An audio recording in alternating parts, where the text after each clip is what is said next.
Okay, I talked about the horrible crap that is Sigma yesterday. Let's talk about where Tamron is. Like, I was selling Sigma lenses, Nikon lenses and Tamron lenses now for nearly 20 years. Has Sigma improved? A little bit. Now, a couple unintelligent people commented yesterday when I said why I'll never recommend Sigma lenses. They said, well, you know, Nikon's making a lot of plastic crap recently.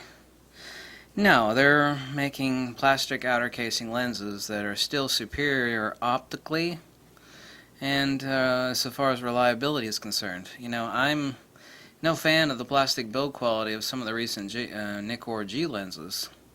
However, they're not going to be dead in 6 or 7 years like the Sigmas are. Like, well, that Sigma lens, that art lens, which means nothing, by the way, it's got a metal casing on it. Well, that's nice. Guess what? It's still a piece of junk.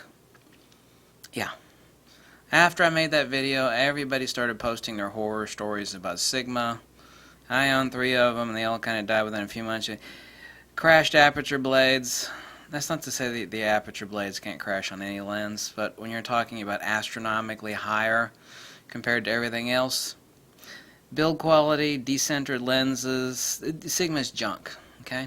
They've gotten a little bit better in 20 years, but not much. Tamron actually is in a transition period. Tamron was never making junk, and I remember back in the day, when I was selling the hell out of Sigma and Tamron all day long by poor photography students at Daytona Beach, because we sold the hell out of lenses. Right? Yeah. Even back then, B&H and Adorama were a big thing, because people would save money, especially poor photography students. Even back then, they were bitching and complaining, well, I can order it tax-free from Adorama. It's like, well, that's fine. You go ahead and you order it from them, okay?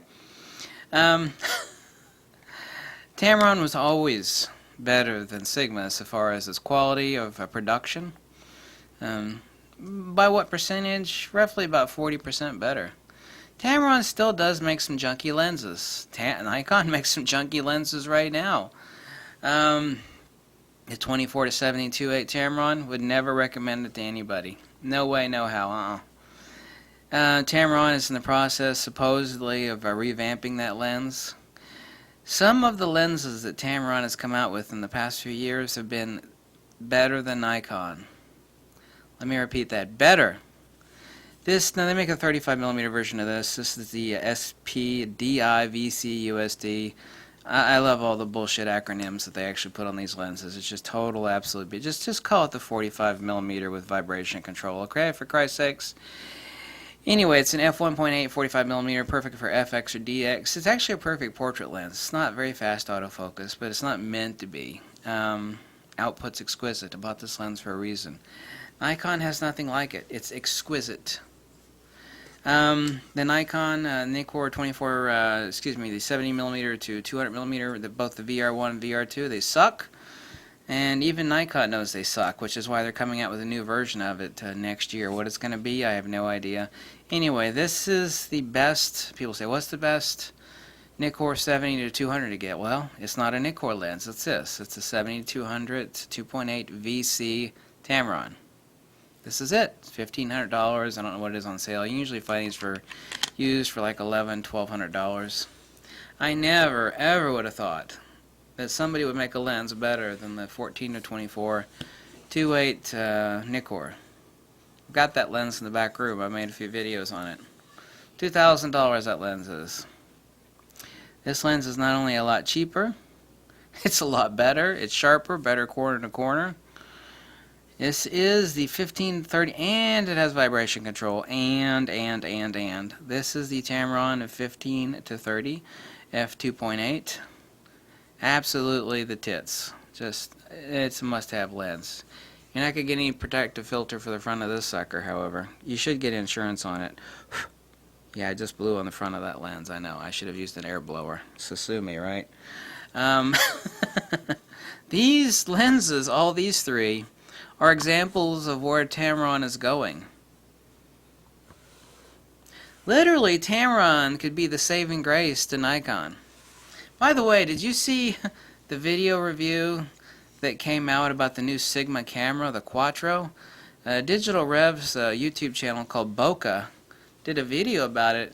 That camera is so bad it would make you want to commit suicide if you bought it. It's slow, it crashes, it is a turd muffin slathered with cat scat. You should go watch the YouTube channel is called Bokeh, and they just reviewed the new Sigma camera, which is $1,000 by the way, according to what I saw in New York prices.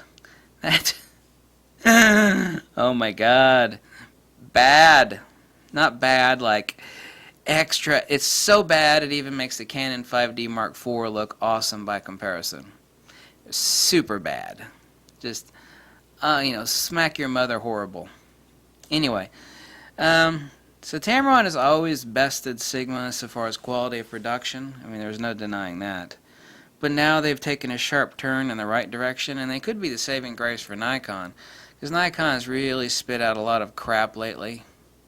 And by crap, I mean that's some overpriced crap, like the 105 f1.4. You know, even if it were $1,200, it wouldn't be worth it. But I mean, it's a piece of junk out of China.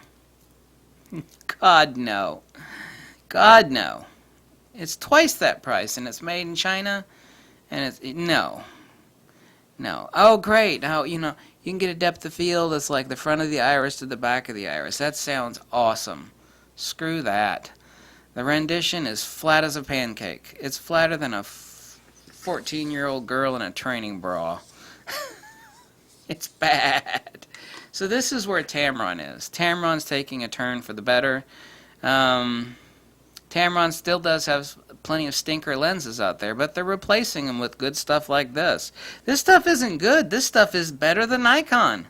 These three right here, I'm never grabbing the Nikon stuff. I don't care what it costs. I want the best. This is the best. Oh, the best is a Tamron? Yes, girlfriend, when it comes to these three, the best is a Tamron. Yeah. Oh, you just can't afford the expensive stuff. Oh, really? You talking about the fat tattooed dude with over 180 lenses and 13 cameras? Yeah, I can't afford the lens? Yeah, sure, yeah. Tell me another good story there, Chuckles. Don't feed me a dingleberry story like that one, okay? So that's where Tamron is. And don't ever ask me for a Sigma lens recommendation because they're junk. I don't care if you own one. I'm not running a popularity contest. I'm here to be helpful, to be useful, and tell people, don't buy that crap. Kind of like I told Santa Claus. The guy that's got a YouTube channel, I call him Santa Claus. Keeps Christmas decorations up year-round. I said, no, don't buy that Canon 5D Mark IV. It's junk. And he recommended it to everybody. And then he realized it's junk when he got it, and now he's returning it. It's like, yeah, I told you so. Buy whatever you want, don't make a penny for me.